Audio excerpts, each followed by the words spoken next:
कि बाबा साहब आंबेडकर के संविधान की ऐसी की तैसी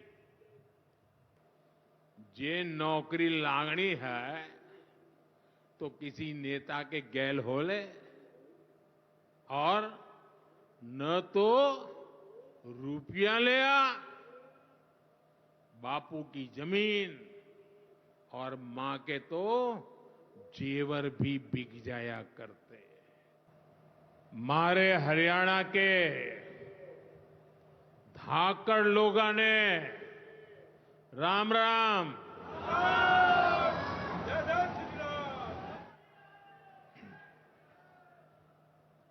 ठाडे जवान, ठाडे खिलाड़ी और ठाडा भाईचारा यो से हरियाणा की पहचान।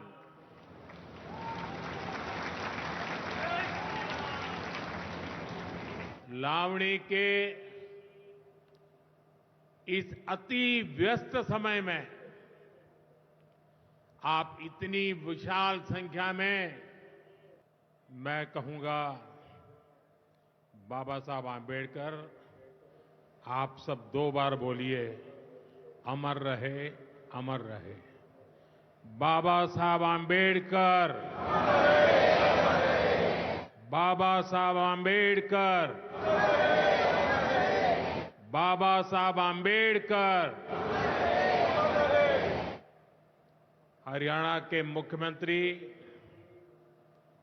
श्रीमान नायब सिंह सैनी जी, केंद्रीय मंत्रिमंडल के मेरे साथी श्रीमान मुरलीधर मोहोल जी, हरियाणा सरकार के सभी मंत्रीगण, सांसद और विधायकगण और मेरे प्यारे भाई और बहनों, मारे हरियाणा के धाकड़ लोगों ने राम राम।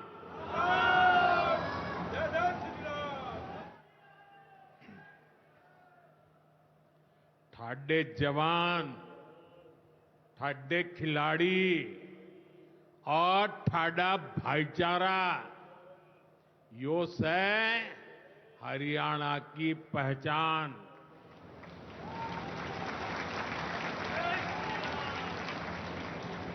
लावणी के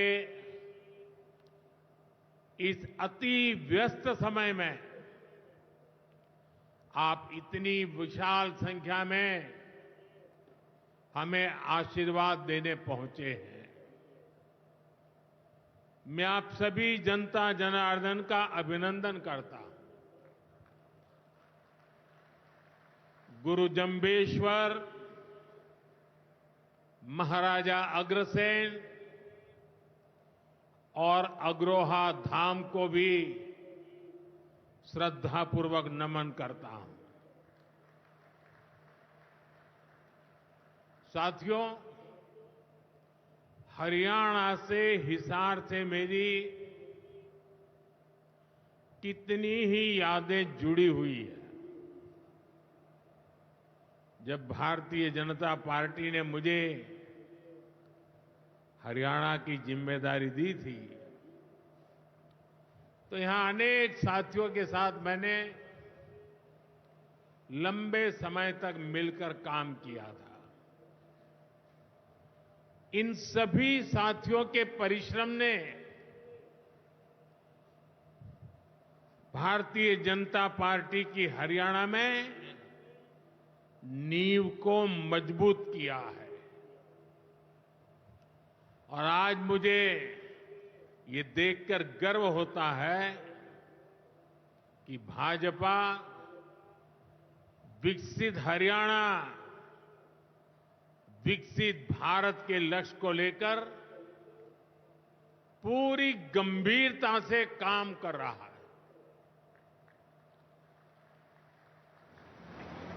साथियों, आज का दिन हम सभी के लिए,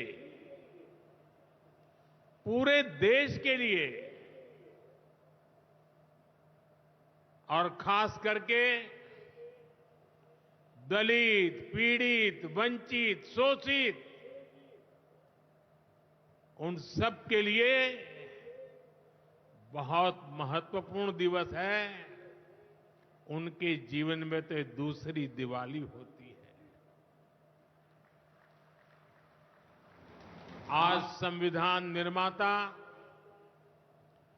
बाबा साहब आंबेडकर की जयंती है। उनका जीवन, उनका संघर्ष, उनका जीवन संदेश हमारी सरकार की 11 साल की यात्रा का प्रेरणा स्तंभ बना है। हर दिन, हर फैसला, हर नीति बाबा साहब आंबेडकर को समर्पित है। वंचित, पीड़ित, शोषित, गरीब, आदिवासी, महिलाएं, इनके जीवन में बदलाव लाना, इनके सपनों को पूरा करना, ये हमारा मकसद है।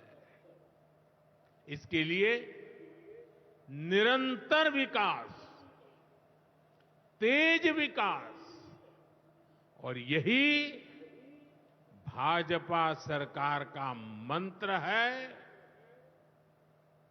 साथियों, इसी मंत्र पर चलते हुए आज हरियाणा से अयोध्या धाम के लिए फ्लाइट शुरू हुई है। यानी अब श्री कृष्ण जी की पावन भूमि हरियाणा प्रभु राम की नगरी से सीधे जुड़ गई है।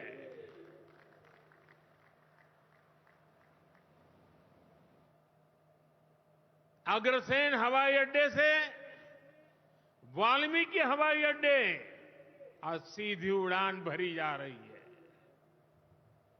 बहुत जल्द यहां से दूसरे शहरों के लिए भी उड़ानें शुरू होगी। आज हिसार एयरपोर्ट की नई टर्मिनल बिल्डिंग का शिलान्यास भी हुआ है। ये शुरुआत हरियाणा की आकांक्षाओं को एक नई ऊंचाई पर पहुंचाने की उड़ान है। मैं हरियाणा के लोगों को इस नई शुरुआत के लिए ढेर सारी बधाई देता हूं। साथियों, मेरा आपसे वादा रहा है, हवाई चप्पल पहनने वाला भी हवाई जहाज में उड़ेगा।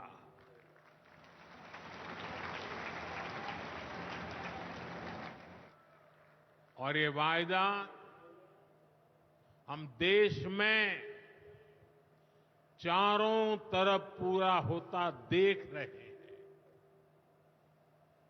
बीते 10 सालों में करोड़ों भारतीयों ने जीवन में पहली बार हवाई सफर की है। हमने वहां भी नए एयरपोर्ट बनाए,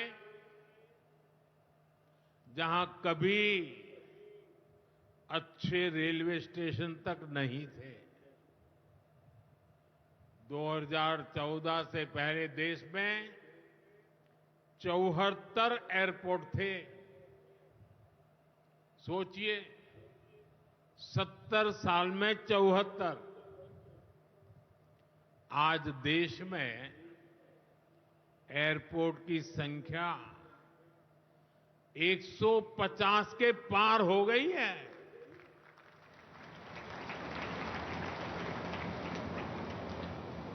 देश के करीब 90 एरोड्रम उड़ान योजना से जुड़ चुके हैं।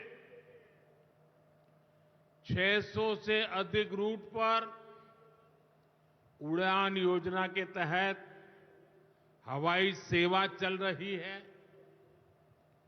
इनमें बहुत कम पैसों में लोग हवाई यात्रा कर रहे हैं और इसलिए आज हर साल हवाई यात्रा करने वालों का नया रिकॉर्ड बन रहा है। हमारी एयरलाइन कंपनियों ने भी रिकॉर्ड संख्या में 2000 नए जहाजों का, हवाई जहाजों का ऑर्डर दिया है और जितने नए जहाज आएंगे उतनी ही ज्यादा नौकरियां पायलट के रूप में हो, एयर होस्टेस के रूप में हो, सैकड़ों नई सेवाएं भी होती है। एक जगह हवाई जहाज चलता है तब ग्राउंड स्टाफ होता है, न जाने कितने काम होते हैं। ऐसी अनेक सेवाओं के लिए नौजवानों को रोजगार के अवसर मिलेंगे। इतना ही नहीं, हवाई जहाज के मेंटेनेंस से जुड़ा एक बड़ा सेक्टर भी अनगिनत रोजगार बनाएगा।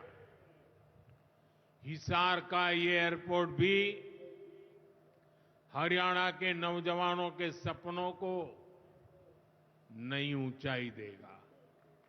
साथियों, हमारी सरकार एक तरफ कनेक्टिविटी पर बल दे रही है, दूसरी तरफ गरीब कल्याण और सामाजिक न्याय भी सुनिश्चित कर रही है।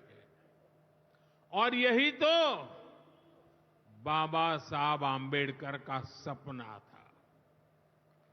हमारे संविधान निर्माताओं की यही आकांक्षा थी। देश के लिए मरने मिटने वालों का भी यही सपना था। लेकिन हमें ये कभी भूलना नहीं है कि कांग्रेस ने बाबा साहब आंबेडकर के साथ क्या किया। जब तक बाबा साहब जीवित थे, कांग्रेस ने उन्हें अपमानित किया। दो बार उन्हें चुनाव हरवाया। कांग्रेस की पूरी सरकार उनको उखाड़ फेंकने में लगी थी। उनको सिस्टम से बाहर रखने की साजिश की गई। जब बाबा साहब हमारे बीच नहीं रहे तो कांग्रेस ने उनकी याद तक मिटाने की कोशिश की। कांग्रेस ने बाबा साहब के विचारों को भी हमेशा के लिए खत्म कर देना चाहा। डॉक्टर अंबेडकर संविधान के संरक्षक थे। कांग्रेस संविधान की भक्षक बन गई है। डॉक्टर अंबेडकर समानता लाना चाहते थे, लेकिन कांग्रेस ने देश में वोट बैंक का वायरस फैला दिया। साथियों, बाबा साहब चाहते थे कि हर गरीब, हर वंचित गरिमा से जी सके, सर ऊंचा करके जिए, वो भी सपने देखें, अपने सपने पूरे कर सके। लेकिन कांग्रेस ने एससी, एसटी, ओबीसी को सेकंड क्लास सिटीजन बना दिया। कांग्रेस के लंबे शासनकाल में कांग्रेस के नेताओं के घर में स्विमिंग पूल तक पानी पहुंच गया, लेकिन गांव में नल से जल नहीं पहुंचा। आजादी के 70 साल बाद भी गांवों में सिर्फ 16% घरों में नल से जल आता था। सोचिए, 100 घर में से 16 घर में। इससे सबसे ज्यादा प्रभावित कौन थे? इससे एससी, एसटी, ओबीसी सबसे ज्यादा प्रभावित थे। अरे उनकी इतनी ही चिंता थी, आज जो गली गली में जाके भाषण झाड़ रहे हैं, अरे कम से कम मेरे एससी, एसटी, ओबीसी भाइयों के घर तक अरे पानी तो पहुंचा देते। हमारी सरकार ने 6-7 साल में 12 करोड़ से ज्यादा ग्रामीण घरों में नल कनेक्शन दिए हैं। आज गांव के 80% घरों में, यानी पहले 100 में से 16, आज 100 में से 80 घरों में नल से जल आता है। और बाबा साहब का आशीर्वाद है, हम हर घर तक नल से जल पहुंचाएंगे। शौचालय के अभाव में भी सबसे बुरी स्थिति एससी, एसटी, ओबीसी समाज की ही थी। हमारी सरकार ने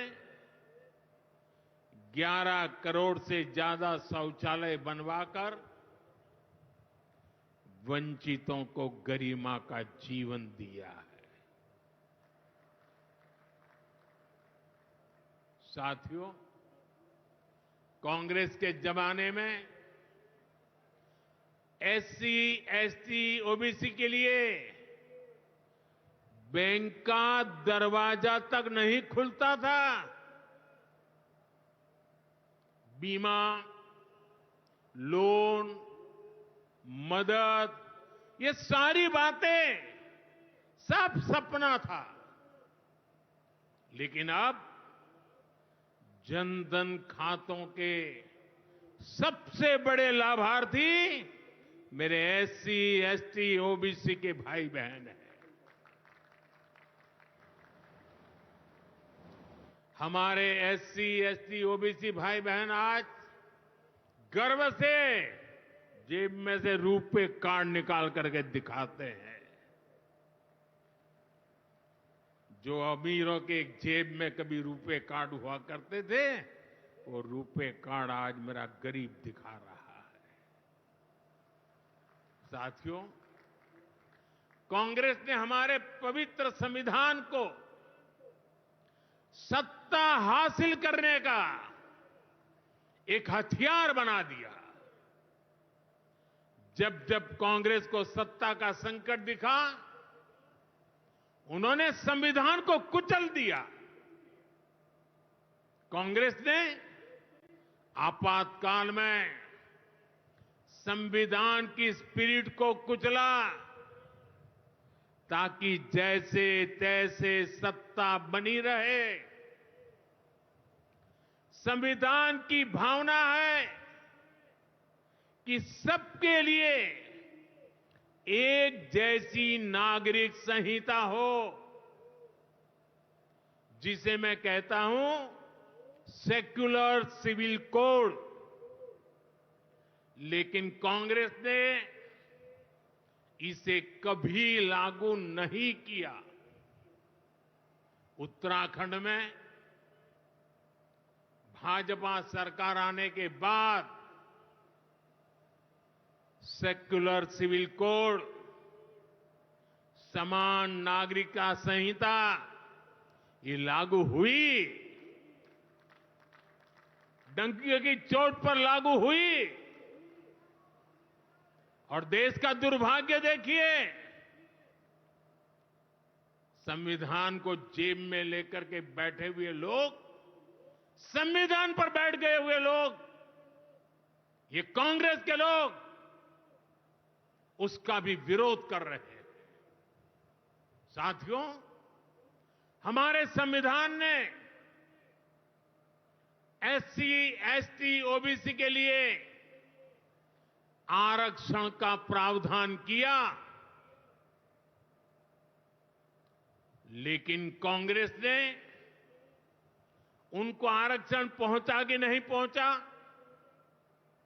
उनके बच्चों को शिक्षा के लिए सुविधाएं प्रारंभ मिलना शुरू हुआ कि नहीं हुआ, एससी, एसटी, ओबीसी के कोई व्यक्ति अधिकार से वंचित तो नहीं रह गए, उसकी कभी परवाह नहीं की।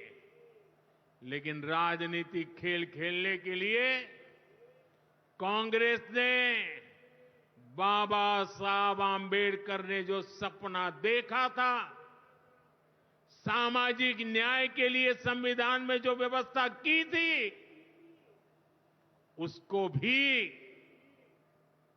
पीठ में छुरा भोंककर उस संविधान के उस प्रावधान को तुष्टीकरण का माध्यम बना दिया।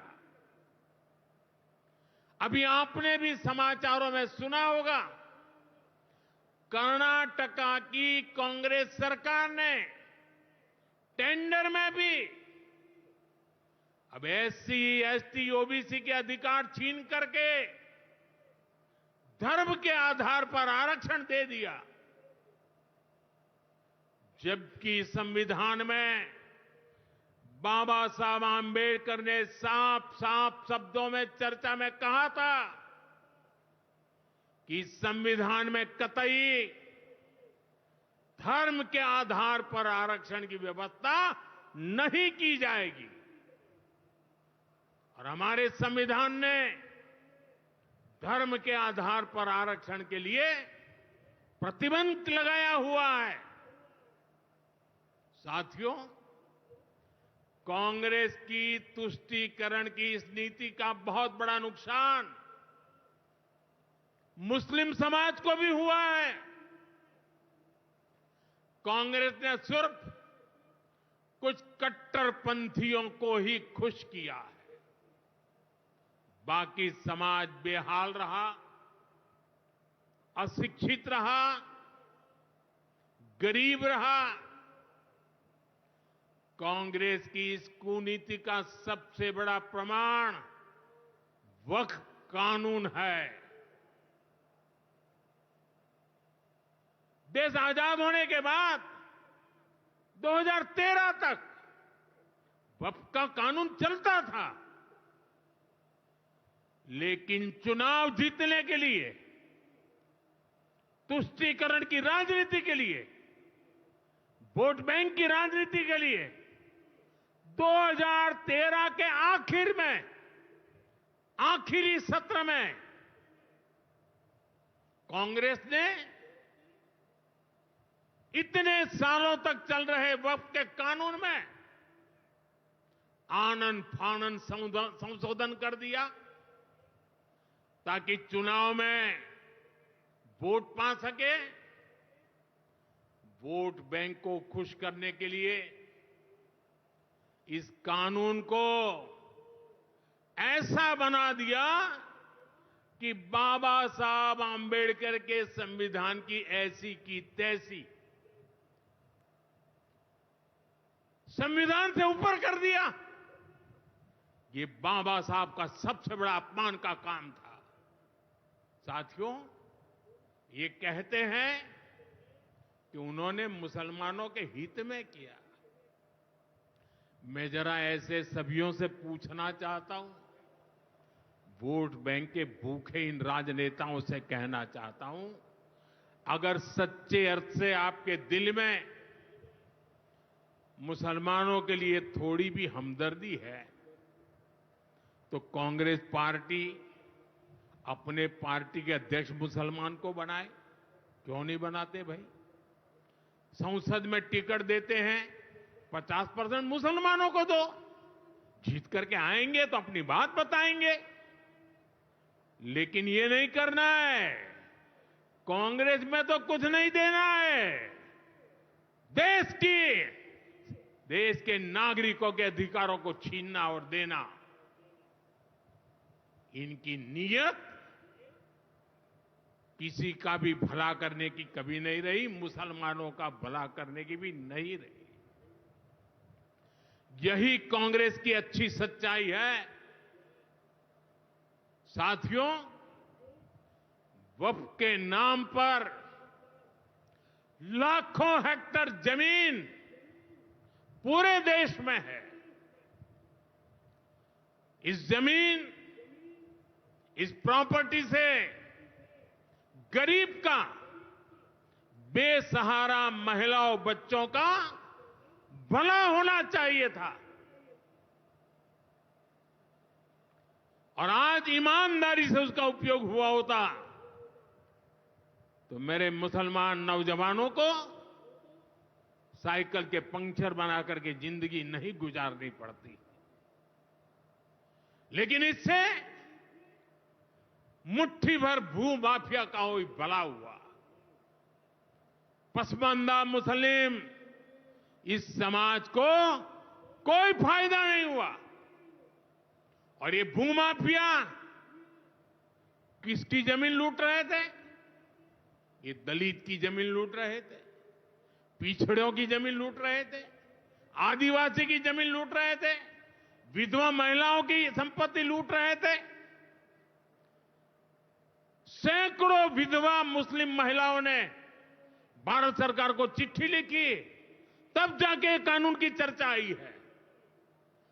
वक्फ कानून में बदलाव के बाद अब ये गरीबों से जो लूटा जा रहा है वो बंद होने वाला है।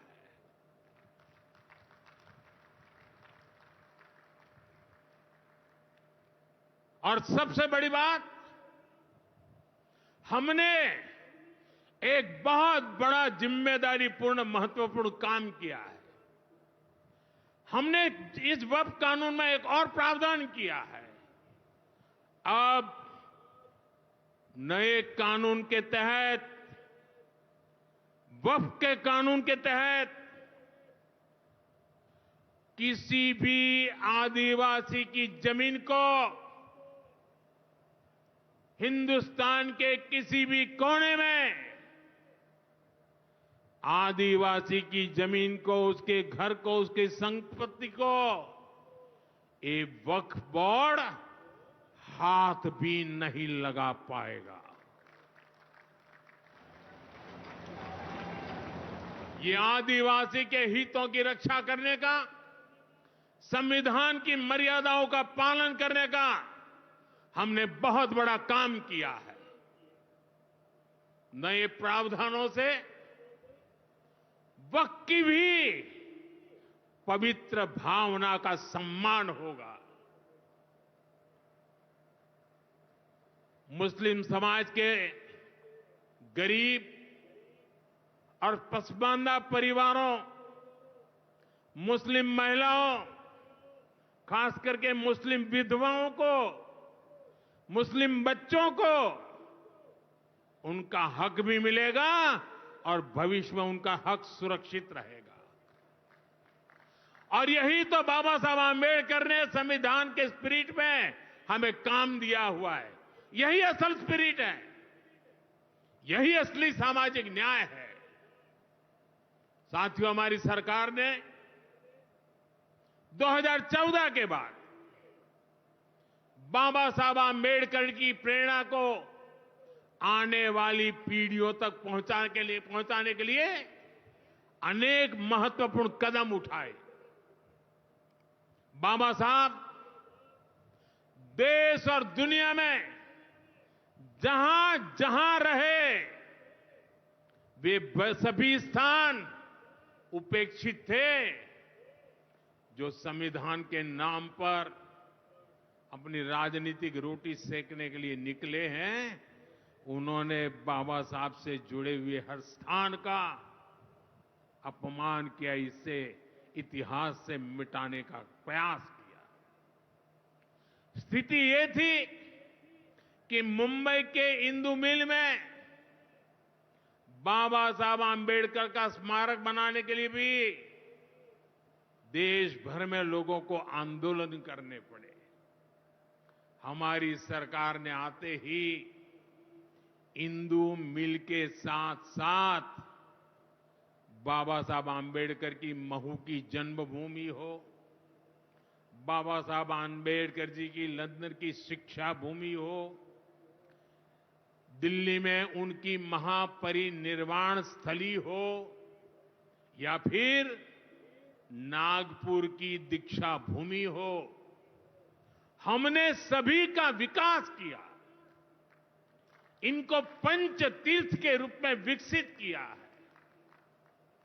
मेरा सौभाग्य है कि कुछ दिन पहले ही मुझे दीक्षा भूमि में जाकर, नागपुर जाकर बाबा साहब को नमन करने का अवसर मिला। साथियों, कांग्रेस के लोग सामाजिक न्याय की बड़ी बड़ी बातें करते हैं, लेकिन हमें ये भी याद रखना है कि कांग्रेस ने बाबा साहब आंबेडकर और चौधरी चरण सिंह जी, इन दोनों महान सपूतों को भारत रत्न नहीं दिया था।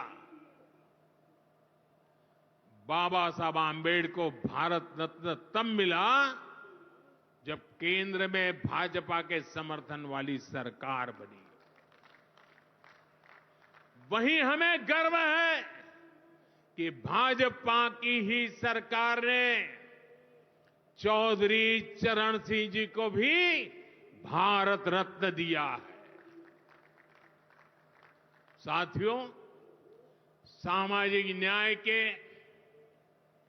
गरीब कल्याण के पथ को हरियाणा की भाजपा सरकार भी निरंतर सशक्त कर रही है। सरकारी नौकरियां की भी हरियाणा में क्या हालत थी, आप सबको पता है। यूं किया करते, जे नौकरी लागणी है तो किसी नेता के गैल हो ले, और न तो रुपया ले आ, बापू की जमीन और मां के तो जेवर भी बिक जाया करते। मुझे खुशी है कि नायब सिंह सैनी जी की सरकार ने कांग्रेस की इस बीमारी का इलाज कर दिया।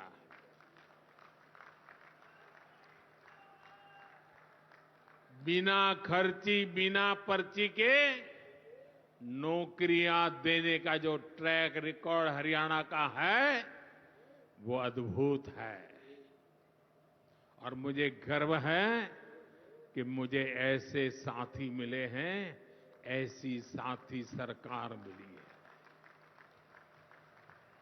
यहां के 25,000 नौजवानों को सरकारी नौकरी ना मिले, इसके लिए कांग्रेस ने एड़ी चोटी का जोर लगा दिया था। लेकिन इधर मुख्यमंत्री नायब सैनी जी ने शपथ ली, उधर हजारों युवाओं को नियुक्ति पत्र जारी कर दिए गए। यह है भाजपा का, सरकार का सुशासन। और अच्छा ये है कि नायब सिंह सैनी जी की सरकार आने वाले वर्षों में हजारों नई नौकरियों का रोड मैप बना करके चल रही है। साथियों, हरियाणा वो प्रदेश है जहां बहुत बड़ी संख्या में युवा सेना में जाकर देश की सेवा करते हैं। कांग्रेस ने तो वन रैंक वन पेंशन को लेकर भी दशकों तक धोखा ही दिया। ये हमारी सरकार है जिसने वन रैंक वन पेंशन योजना लागू की। अब तक हरियाणा के पूर्व फौजियों को भी ओआरओपी के वन रैंक वन पेंशन के 13,500 करोड़ रुपए 13,500 करोड़ रुपए दिए जा चुके हैं। आपको याद होगा, इसी योजना पर झूठ बोलते हुए कांग्रेस सरकार ने पूरे देश के फौजियों के लिए सिर्फ 500 करोड़ रुपए का प्रावधान किया था। अब आप सोचिए, अकेले हरियाणा में 13,500 करोड़, और कहां 500 करोड़, कैसी आंख में धूल डालने की प्रवृत्ति थी। कांग्रेस किसी की सगी नहीं है, वो सिर्फ सत्ता की सगी है। वो ना दलितों की सगी है, न पिछड़ों की सगी है, न मेरे देश की माता बहन बेटियों की सगी है, और न ही वो मेरे फौजियों की सगी है। साथियों, मुझे पूरा विश्वास है कि हरियाणा विकसित भारत के संकल्प को मजबूती देगा। खेल हो या फिर खेत, हरियाणा की मिट्टी की खुशबू दुनिया भर में महक बिखेरती रहेगी।